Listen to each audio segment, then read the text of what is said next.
انت عارف نادي الزمالك في 22 مباراه المحليه الاخيره خد كام بينالتي؟ 14. اخر 22 مباراه خد 14 بينالتي. اخر 22 مباراه افريقيه نادي الزمالك كام بينالتي؟ واحد. على الترجي يوم 29 فبراير اللي هو كان دور 8 السنه اللي قبل اللي فاتت. بينالتي واحد. في اخر 22 مباراه محليه 14 بينالتي. 14. انا اشوف ان البينالتي بتاع الزمالك مش بينالتي خالص على الاطلاق. مفيهوش حاجه خالص. البينالتي اللي اتحسب علينا انا اشوف ان هو مفيهوش حاجه خالص اصلا. بس هو جه في مرحله الاحتواء. ارجع لحته الاحتواء. طب وانا مين هيحتويني؟ طب اعمل ايه يعني؟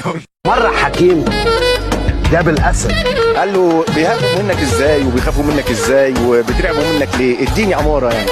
عارف الاسد عمل له ايه؟ كلب.